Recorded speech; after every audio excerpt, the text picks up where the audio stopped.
Okay, guys, this is an update on the homemade shotgun I was going to make. I had 25 bucks in it, remember? So the first thing I did was blew another 3 bucks. I ruined the cap. You can see the hole for the screw in the firing pin was elongated and it wouldn't tap properly, so I had to chunk this. Went down to Lowe's. They were out of black iron. This is schedule 40 still. I think it adds a little bit of touch to the two different colors. Are kind of pretty. So anyway, bought me a center punch, which I failed to have here. I got one somewhere else, but not here. Got me a hole in the center. Put a 1024 by number 10 screw in here, and like I told you I was going to do up front, I put a 1-inch stainless steel washer. I had to grind that down a little bit to get it through those threads, but anyway, a 1-inch fender washer, about 3/16 hole, and epoxied that in using JB Weld, and then the firing pin sticks out of that. Now that firing pin only sticks out somewhere between a 32nd and a 16th of an inch. That's all you need. If I happen to have it a little bit off one way or the other, then I just need to adjust it here by unlocking this, moving the screw either in or out, lock it back down. That's the firing pin assembly. So now when we add, I took the 12-inch nipple that we had. I thought it was too long, so as you can see, I cut off 4 inches with my angle grinder, and I think that mates up better anyway, rather than having all those threads sticking out.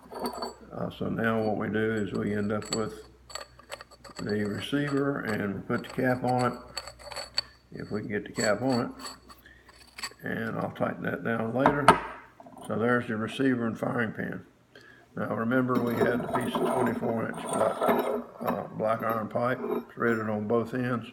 I didn't like the idea of the threads sticking out on both ends, so I took my angle grinder, cut the barrel off, make it look a little nicer. I will dress this up a little bit better.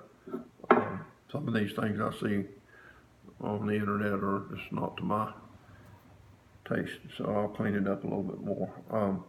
A lot of the guys do mention on there that you leave the threaded end in place as the receiver for the shell. I finally figured that one out.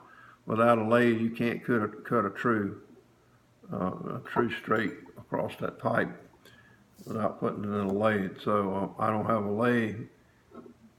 That's the reason all these guys are doing this, because when you stick the shell in and slam it home, it'll be, I'm not going to put it down there now.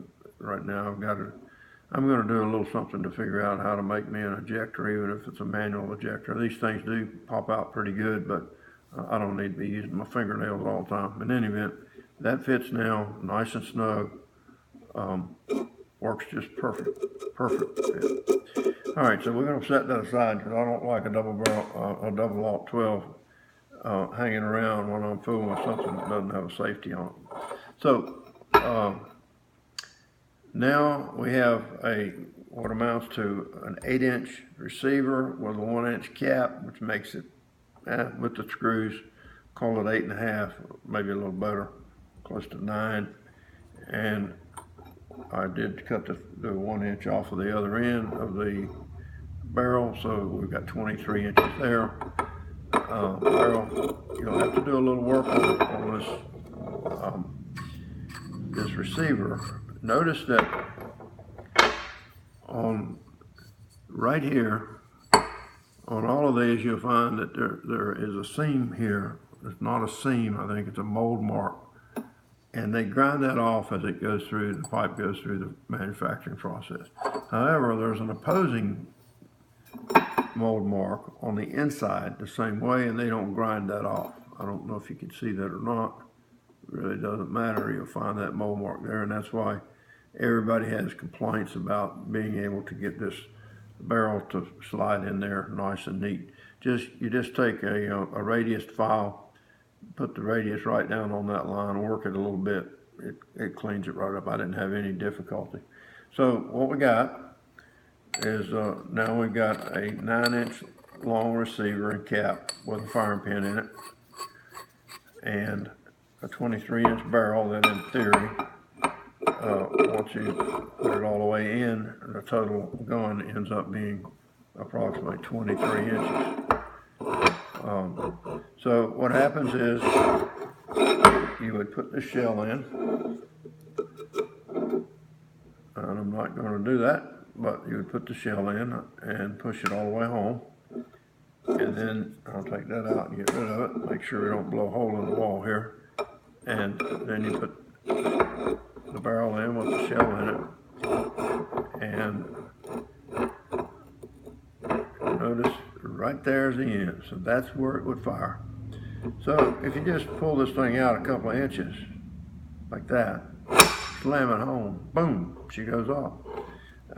And the total length, totally legal, it has a 23-inch barrel, and the total length of the gun is about 24 inches. I think maybe some states say that the overall gun needs to be 26. I'm not sure about that. In any event, I look forward to doing a little more work on it. I could shoot it like that, but I'm not going to.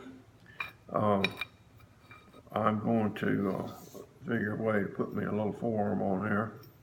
I don't like all of these pistol grip things that you guys are using, and I'm going to find me a way to put me a little stock on here.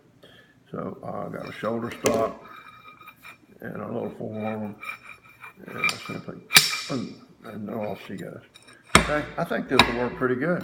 When I get finished up, I'm going to do a little paint work on it, sanding and paint, and I'll give you a final report. We'll go shoot it.